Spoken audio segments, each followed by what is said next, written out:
Good morning. In case you can't tell, I've lost my voice a little bit. I've got a little bit of a post-nasal drip, so I don't know how much talking I'll be doing today. We'll see how it goes. But we are off to Greenock by way of breakfast at Cabanas, and then going and doing our tour. Got a tour of Stirling Castle and Loch Lomond, which I'm excited for. So, gonna be a good day.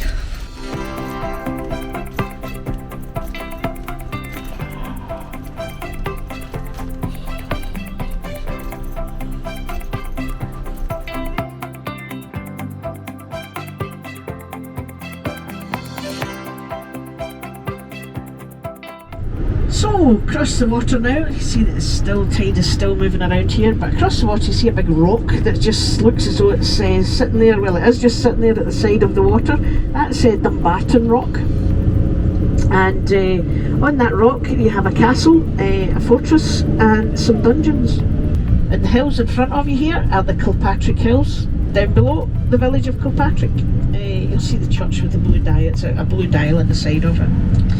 And Kil at the start of a place name in Scotland means church.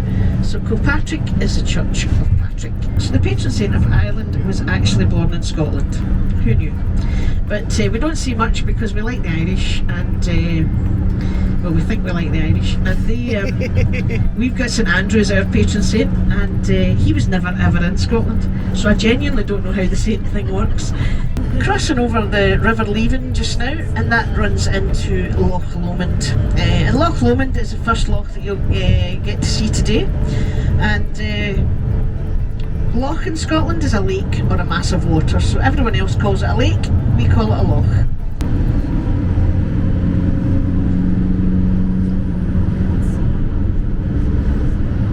I think she's asleep. So as we go along here, the road sort of dips down and then it levels out again, and as it levels out, on the right hand side you'll get your first glimpse of Loch Lomond. But when we stop in Luss, you will be right on the banks of Loch Lomond. So we just got here to Luss, and this is where our Loch Lomond stop. But before we go to the loch, we heard murmur that there's some fluffy cows. So we're gonna go quick walk to go see the fluffy cows, and then we're gonna go to the loch. Today is a dual camera day because we might get a bit of rain. So got both cameras going and both batteries charged. Luss is a historic town. It is protected, and so all of the buildings, like you see all the slate here, and that's because this is from the family who used to own and work this land, I believe. The clan also had a slate farm, so there's a lot of slate.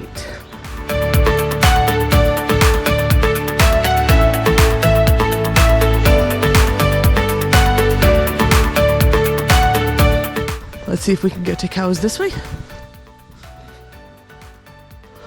I see cows. I see fluffy cows. Oh, the fluffy cows are all on the other side of the field. Fluffy cow. Fluffy cows! Hello, sheepies. Hello. Hello, mate. What is that?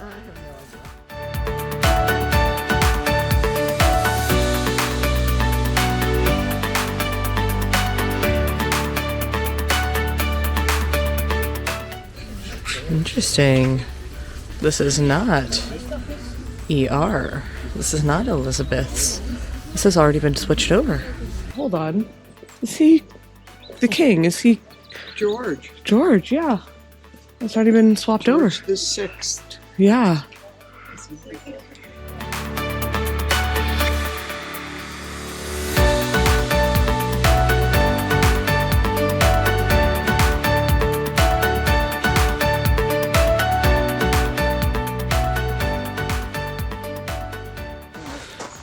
Gonna put your toes in Loch Lomond. You down? Yep, taking one for the family. I don't know if I'm gonna get my toes in. Whoop. Toes are in. Toes are in Loch Lomond. Loch Lomond. Loch Lomond. Close enough to our name. I'm also gonna put my toes in the closest thing that we have to a family namesakey thing. The goal is not to fall into Loch Lomond. Just get the toes in. Oh, it's cold. Actually feels good though. It wasn't that cold. It was It's not that lovely. cold. It actually feels really nice. Yeah.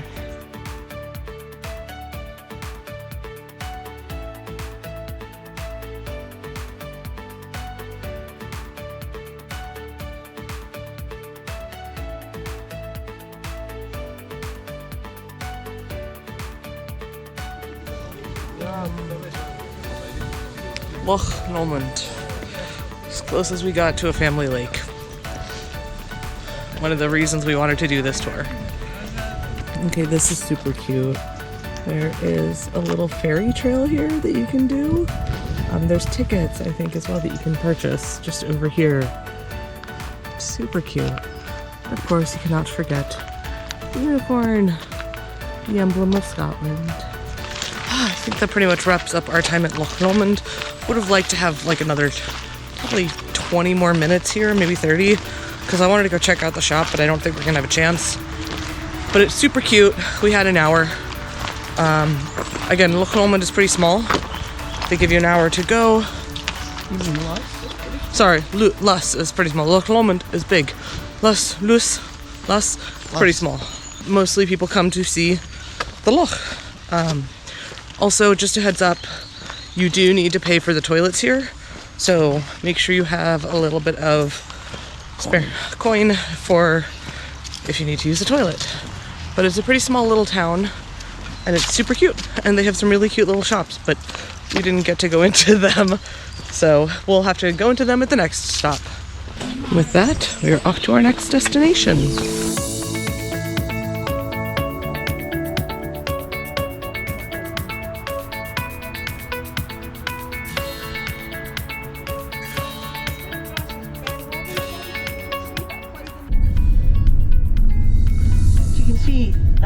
Down by the river there, there's some park benches and some picnic benches along the road there.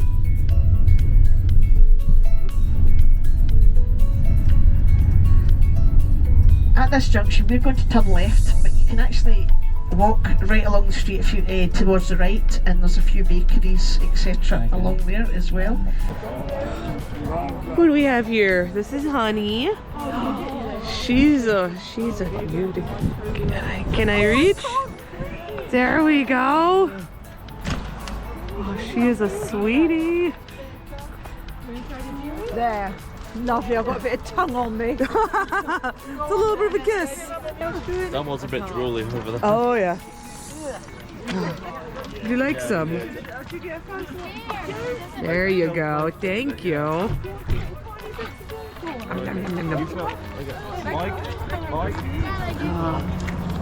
So you must be, are you Hamish or are you? I don't have any more, I'm sorry.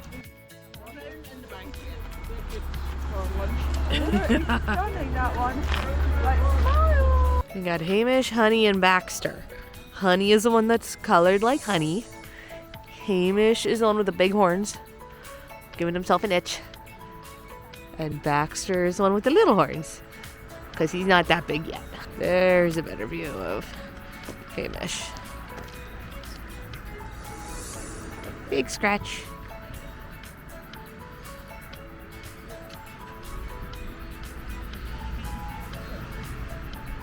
We got to see cows! We got to see the cows! They're so cute! We made it to Callendar, Callander. Small little town. And I'm gonna go grab some lunch. So I think we're gonna go over to the old bank. We'll try to get some lunch there. Hopefully the line isn't too long. I would really like a nice hot lunch today because it's a little chilly by my standards. I know it's warm for most folks here.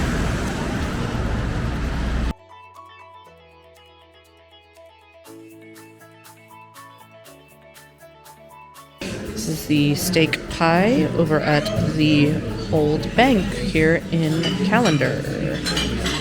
And if you just look down there. I will slow right down now for you, and you'll see the archway. Oh, there you go.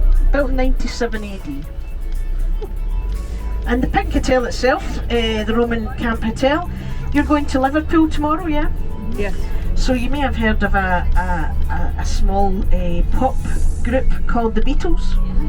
Maybe. Never heard of them. Never? So the Beatles, before they became famous, I think it was the early 60s they became famous, maybe 1963, 64. And before they became famous, they were doing some backing group stuff for a concert. I don't honestly know who, but they stayed in room number 4 in that hotel. And they all stayed in the same room because they didn't have very much money at that point. And now everyone who goes there wants to stay in room 4 so they can see that they stayed in the same room as the Beatles did. Straight in front of us now you've got Doune Castle. And you can do a tour around here, and you can do it with these whispers like earphones and stuff like that. And believe it or not, it's Jamie Fraser that's doing the commentary. That is true. It's Doune. It is true, I promise you. Dude. Hello, who is it? Hello. Hello, who is it? Our driver was able to get us a quick moment to look at Doune Castle. Now, if you're a Python fan, you know Doune Castle. If you've ever seen Holy Grail, Doune Castle is all of the castles in Holy Grail, just different angles. Okay, Doune Castle. Also Winterfell, also in Outlander? Outlander, Game of Thrones. But we don't have a big wooden rabbit. There's no French here, at least that I know of.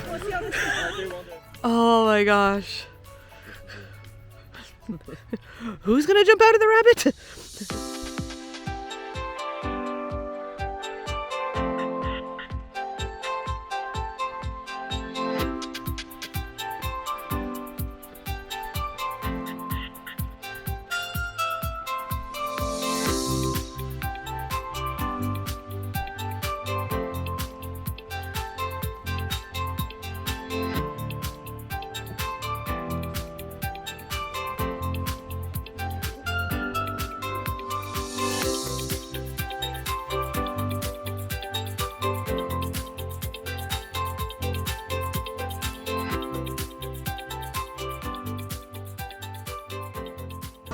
So we've made it to Stirling Castle,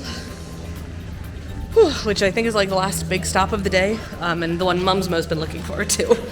And the last big stop of our planned adventures. After this, it's just Gonna be a whole lot more easy. relaxing. And relaxing. So we're gonna start off for the guided tour and maybe take the 2 o'clock guided tour and see how it goes. A very good afternoon to you all, and a very warmest of welcomes to Stirling Castle too. Stirling Castle is a mighty medieval fortress, but it was also a very important Renaissance royal residence, as it was finally an important army training base. Where we are just now, this platform, this is the Overcourt Battery. It was once a gun platform. Cannon were located here. All of this constitutes the outer defences of Stirling Castle. They are massive in their size, but they are not medieval. To hold Stirling Castle was to control the crossing of that bridge below and hold the kingdom of Scotland itself. Indeed, this piece of shrapnel right here dates back to 1651. We know that for a fact.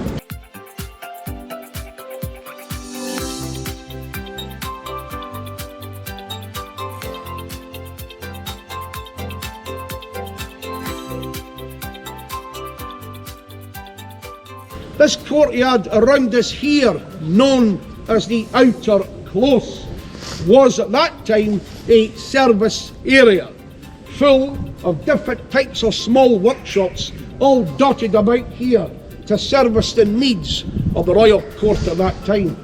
One such department was the kitchen department.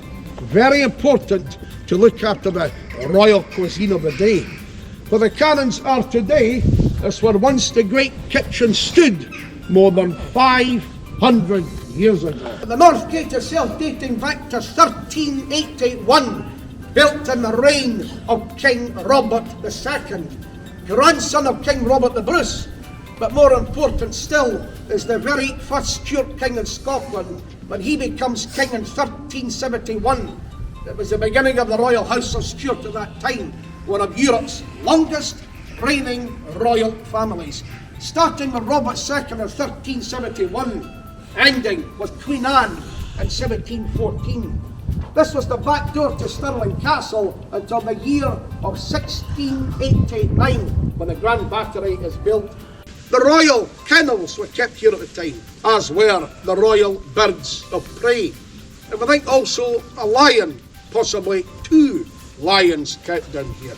But the buildings that you see here today date back to the 19th century, built when the castle was an active army base, like the guardhouse here, dating back to 1810, which in the 1850s was converted into punishment cells to maintain order and discipline in the garrison at the time. So we're going to make our way now from the areas serving the royal court to those who are being served here in the inner close. And one very bit of good news, no more hills to climb for the rest of the tour. The oldest of the royal buildings is indeed this one, built at the highest point of the castle rock, the King's Old Building. As it dates back to 1496, this was the private residence of King James IV at that time, where the king stayed, slept, entertained, dined and politicked in these very chambers more than 500 years ago. Chambers which were quite luxurious at the time, but chambers which today James IV, if he were around, would barely recognise, as has been heavily modified over the last 500 years for mostly military use in particular. Indeed, this corner here today is now a mixture of late medieval and Victorian. So naturally, the archaeologists were brought down. They got down to work, took their time, and after much debate, the conclusion reached that that was the original colour, actually, mostly of everything. It was a gold colour castle 500 years ago. King's gold. But in 1603, James VI in Scotland has become King James I in England, now king of all Great Britain in the Union of Crowns. So James and the Scottish court moved to London on a permanent basis. The court never returns to Scotland. So it was in the 1650s, and the absence of the Stuart monarchs, the Stirling Castle is now occupied by the soldiers of Oliver Cromwell. During their stay, they converted this great space into a stables at that time. Then in the 1790s, to counter the rising threat of Napoleonic France, the castle of Stirling was garrisoned with more soldiers, about 200 extra troops. In order to house them, the Great Hall becomes a military barracks, serving as a barracks until 1964, said to be the coldest barracks in the country in its time as well. But the last famous Stuart to celebrate him here actually did so in 2012. Rod Stewart to film his Christmas special at the castle that year.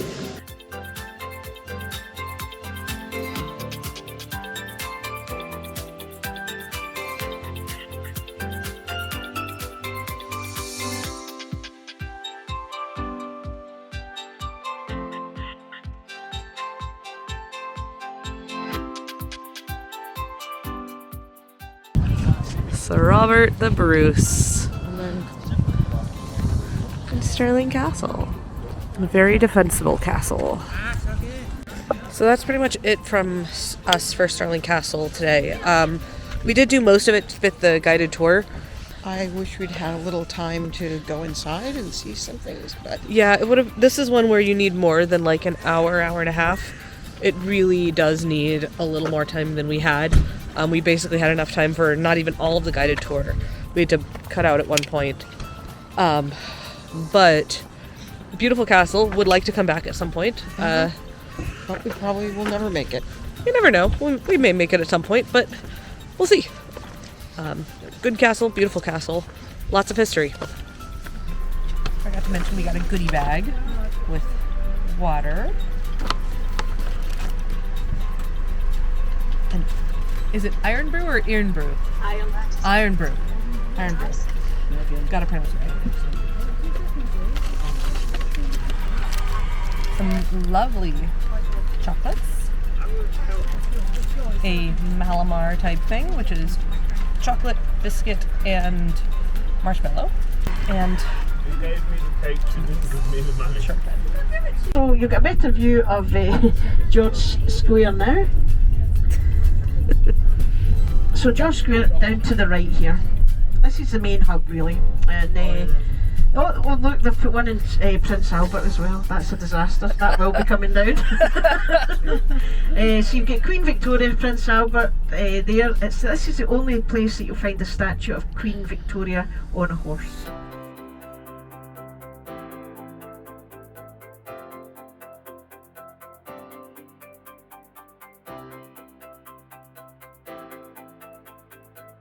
The walk back to the ship from where the non-Disney excursions depart and return is pretty quick and easy.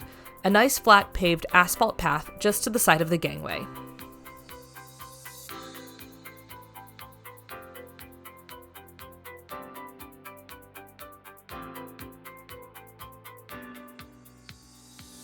So we wanted to give a little more information on the excursion we did today, which was not booked through Disney. So I'm going to let my mom talk about that because she was the one who booked it and found it.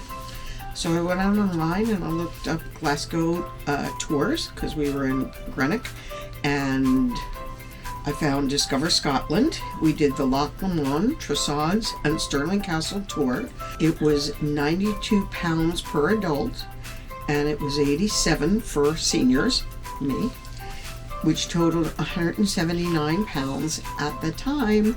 That was $234. During this tour, we started off in a small town called Luss, which is right on the banks of Loch Lomond. Super cute, tiny little town. From there, we went over to see the Highland Cows, just outside of the town of Callendar, and we had lunch at the old bank. After that, we made a special not included stop at Doune Castle, which is Monty Python and the Search for the Holy Grail, Outlander, and the representation for Winterfell. And then we went to Stirling Castle, where we had 90 minutes. We did a free tour. Mm-hmm. And it was a bit whirlwind, but that's all covered in the cost of this admission.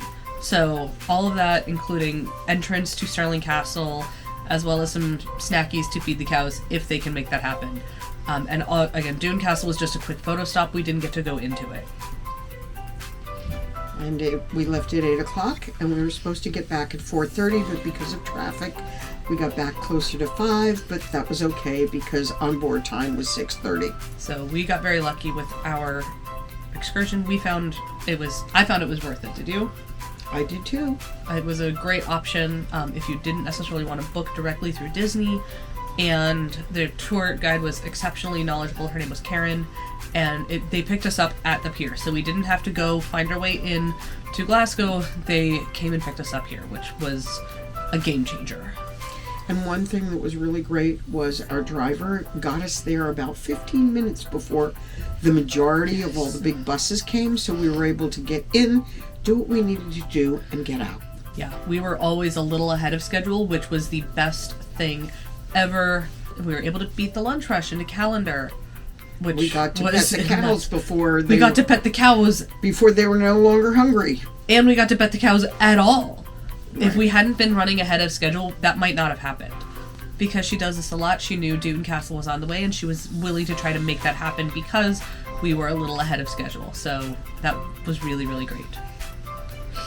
And she knew she had a bus full of Monty Python fans. I don't think she knew she had a bus full of Python fans until we got close. I don't know. I think she asked earlier, who's a fan of this? Who's a fan of that? I don't remember hearing Who's a about fan of Monty? No, she did. And she said, who's a fan? She's Fan of like, Monty Python. We were like, woo! who's a fan of Outlander? It was fantastic.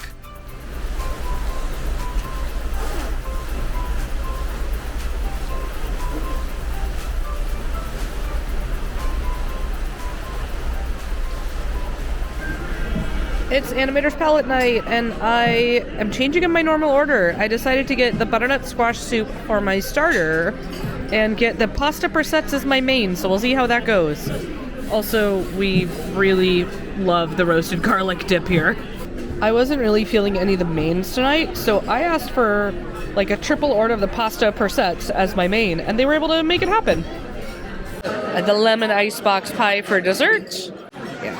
And creme brulee from Animator. From that one. And gave us a bunny tonight.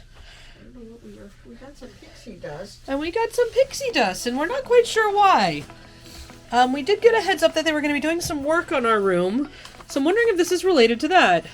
Please accept this little pixie dust to charm your day, and we hope that the rest of your cruise is filled with magical memories that will last a lifetime. Well, I think we may have just gotten some basic pixie dust. And we got some Cloudum, because they offered us wine and neither of us drink wine. But we do enjoy a good Cloudum. It's the end of our third day on this cruise. Mm-hmm. And it's been a little busy. The rest of the time, we're going to be pretty chill. But we've been in a whirlwind, and someone's feeling okay. Not my best. And thank goodness we have some easier days ahead. Looking forward to getting a little more sleep tomorrow, because today I was up at, 5:45? Yeah. We were up real early today to make breakfast so we could make it to our excursion on time. So we're looking forward to bed tonight. Yes, and we're not going to do a super long sign-off because we're already tired. And we're missing the color mix dance party. We wanted to see it, but number one, it's raining, so they moved it down into the atrium. And number two, it's just a lot of people in not a lot of space. We walked by at 7:15, and people were already queued up and lining all of the halls. So if you want to take a gander at that, I'm sure there's other YouTube videos out there. It's been a very busy day, and we're tired, and it's been a very busy couple of days. Yeah. So we're heading to bed. We're gonna head to bed. We'll see y'all tomorrow. Or for you guys, hopefully next week. Bye. Bye.